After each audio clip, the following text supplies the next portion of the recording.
Hello बच्चों। ये जो टॉपिक है आज यहाँ से शुरू करेंगे संवेग संरक्षण के उदाहरण। Examples of conservation of momentum. Number 1, किसी पिंड में होने वाला विस्फोट। देखो, माना कि कोई विस्फोटक पिंड विस्फोट से पूर्व स्थिर है तथा विस्फोट के बाद यह m1 व m2 द्रव्यमानों के दो पिंडों में बंट जाता है। यदि विस्फोट के पश्चात दोनों पिंड क्रमशः वेक्टर v1 व वेक्टर v2 वेगों से गति करते हैं तो संवेग संरक्षण के नियम से विस्फोट के बाद संवेग बराबर विस्फोट से पूर्व संवेग, यानी कि जब विस्फोट हुआ है उसके पहले और उसके बाद,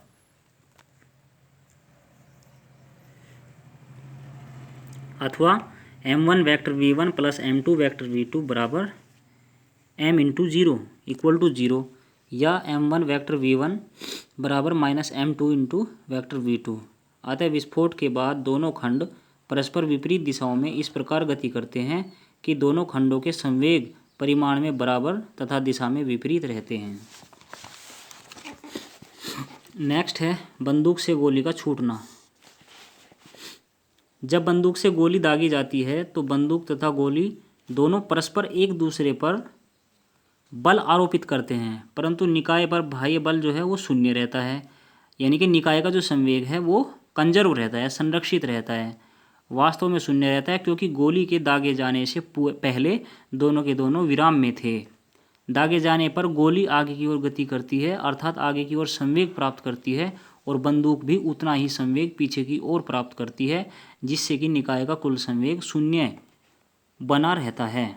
अब देखिए, मान लिया कि बंदूक तथा गोली के द्रव्यमान क्रमशः m1 व m2 हैं तथा वेक्टर v1 व वेक्टर v2 क्रमशः इनके वेग हैं जिसके साथ ये गति प्रारंभ करती है।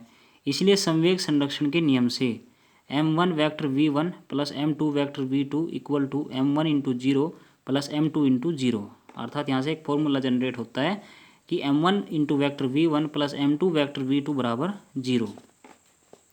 चूँकि दागे जाने के पूर्व इनके जो वेग थे u1 बराबर u2 बराबर जीरो थे दोनों के दोनों, इसलिए m1 vector v1 equal to minus m2 vector v2 हो जाएगा। अतः गोली बंदूक से निकलकर आगे की ओर तथा उतने ही संवेग से बंदूक पीछे की ओर गति करती है। अब एग्जाम्पल देखिए बच्चों। एक्टिविटी, इससे आगे एक एक्टिविटी है क्रियाकलाप 9.5, इसको आप पढ़ के देखना, समझ के देखना, अगर समझ नहीं आएगी तो मैं आपको समझा दूंगा। एक एक्टिविटी और है इसके बाद 9.6, इसको भी समझना बच्चों। एग्जाम्पल देखते हैं। एग्जाम्पल नंबर 6 इम्पोर्टेंट है। देखिए, 2 किलोग्राम के एक पिस्टल से 20 ग्राम द्रव्यमान की एक गोली 150 मीटर पर सेकंड के क्षैतिज वेग से छोड़ी जाती है। पिस्टल के पीछे हटने का वेग का परिकलन कीजिए। तो सबसे पहले गिवन पॉइंट्स देखते हैं। जो पिस्टल का द्रव्यमान है m1 वो 2 kg है, गोली का द्रव्यमान m2 20 ग्राम है, इसको भी kg में बदल लेते हैं, 20 गुणा 10⁻³ kg। अब गोली का जो वेग है v2 वो 150 मीटर पर सेकंड है, और पिस्टल का जो वेग है v1 वो हमें फाइंड आउट करना है। तो देखिए, गोली छोड़ने से पूर्व गोली तथा पिस्टल का प्रारंभिक वेग शून्य है, अर्थात u1 equal to u2 equal to zero. अब पिस्टल व गोली पर जो कार्यरत बाह्य बल है वो शून्य है, अतः संवेग संरक्षण के नियम से पिस्टल व गोली का गोली छूटने से पहले कुल संवेग बराबर पिस्टल व गोली का गोली छूटने के बाद कुल संवेग, अर्थात m1 u1 plus m2 u2 equal to m1 v1 plus m2 v2, अर्थात 2 into zero plus 20 into 10⁻³ multiply by zero equal to 2 into v1 plus 20 into 10⁻³ into 150, अर्थात 2v1 plus 3 equal to zero, यानी कि 2v1 equal to -3, अर्थात v1 equal to -3/2 metre पर second, अर्थात v1 की जो value है बच्चों वो -1.5 मीटर पर सेकंड है। यानी कि इस पिस्टल गोली के गति के विपरीत दिशा में 1.5 मीटर पर सेकंड के वेग से गति करेगी। नेक्स्ट क्वेश्चन देखिए। एग्जाम्पल 7, 40 किलोग्राम द्रव्यमान वाली एक लड़की 5 मीटर पर सेकंड के क्षैतिज वेग से एक 3 किलोग्राम द्रव्यमान वाली स्थिर गाड़ी पर कूदती है। गाड़ी के पहिए घर्षण रहित हैं। गाड़ी की गति प्रारंभ करने की अवस्था में लड़की का वेग क्या होगा? मान लीजिए कि क्षैतिज दिशा में कोई असंतुलित बल कार्य नहीं कर रहा है। तो सबसे पहले जो हम दिए गए हमें आंकड़े हैं वो नोट कर लेंगे। लड़की का जो द्रव्यमान है m1 = 40 kg है। लड़की का प्रारंभिक वेग u1 5 मीटर पर सेकंड है। गाड़ी का द्रव्यमान m2 3 kg है और गाड़ी का जो प्रारंभिक वेग है u1, जो गाड़ी का प्रारंभिक वेग है u1 वो 0 है। अब स्टेप नेक्स्ट है लड़की तथा गाड़ी का कुल प्रारंभिक संवेग। तो ये हो जाएगा m1 u1 + m2 u2 = 40 kg × 5 metre पर सेकेंड प्लस 3 kg × 0 मीटर पर सेकेंड, यानी कि इसका जो आंसर आएगा 40 पंजे 200 किलोग्राम मीटर पर सेकेंड आ जाएगा। अब यदि लड़की के गाड़ी पर कूदने के पश्चात गाड़ी की गति प्रारंभ करते समय वेग v हो तो लड़की तथा गाड़ी का बाद में कुल संवेग जो होगा m1v + m2v हो जाएगा, यानी कि 40 किलोग्राम + 3 किलोग्राम गुणा v मीटर पर सेकेंड, अर्थात 43v किलोग्राम मीटर पर सेकेंड। नेक्स्ट स्टेप देखिए, संवेग संरक्षण के नियम से दोनों स्थितियों में लड़की व गाड़ी का कुल संवेग नियत रहेगा। अतः 43v = 200 और v = 200/43 अर्थात 4.65 मीटर पर सेकेंड। अतः गाड़ी पर सवार लड़की छलांग लगाने की दिशा में 4.65 मीटर पर सेकेंड के वेग से गति करेगी। नेक्स्ट क्वेश्चन भी समझिए बच्चों।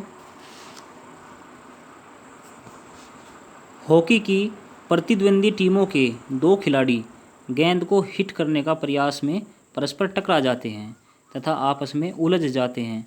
पहले खिलाड़ी का द्रव्यमान 60 किलोग्राम है तथा वह 5 मीटर पर सेकंड के वेग से गति में था, जबकि दूसरा खिलाड़ी जिसका द्रव्यमान 55 kg है तथा वह 6 मीटर पर सेकंड के वेग से पहले खिलाड़ी की ओर गति कर रहा था।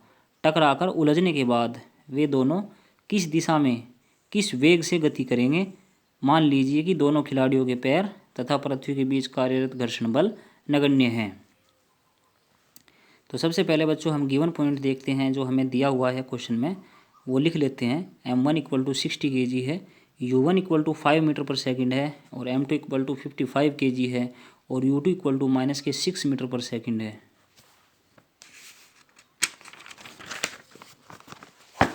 इसके बाद देखिए इसका एक डायग्राम है यहाँ पर। ये m1 है, ये u1 वेग से गति कर रहा है, ये m2 है, u2 वेग से गति कर रहा है। टक्कर से पूर्व है ये m1 m2 टक्कर के बाद हैं।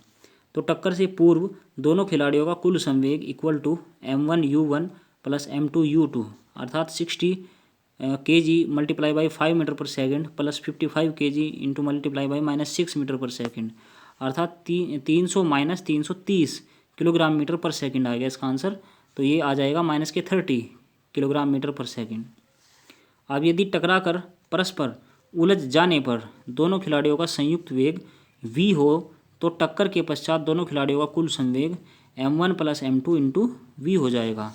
तो ये 60 किलोग्राम + 55 किलोग्राम × v मीटर पर सेकंड हो जाएगा, यानी कि 115 v किलोग्राम मीटर पर सेकंड। तो संवेग संरक्षण के नियम के अनुसार -30 = 115 v आ जाएगा। उसके बाद जो यहाँ से v की वैल्यू बनेगी वो -30/115 अर्थात -0.26 मीटर पर सेकंड हो जाएगी। अतः टकरा कर उलझने पर दोनों खिलाड़ी टक्कर से पूर्व 55 किलोग्राम द्रव्यमान के खिलाड़ी की गति की दिशा में 0.26 मीटर पर सेकंड के वेग से गति करेंगे। तो बच्चों ये चैप्टर आपका कंप्लीट हो गया है। अब आपको इसमें न्यूमेरिकल करने हैं। मैं आपके क्वेश्चन पर निशान लगा देता हूँ, वे क्वेश्चन आपको करने हैं।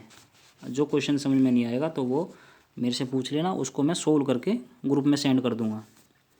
क्वेश्चन फर्स्ट पे निशान लगाइए, सेकंड, थर्ड, फोर्थ, फिफ्थ और सिक्स्थ से ये 6 के 6 क्वेश्चन करने हैं और नेक्स्ट चैप्टर बच्चों आपको बाद में पढ़ाया जाएगा।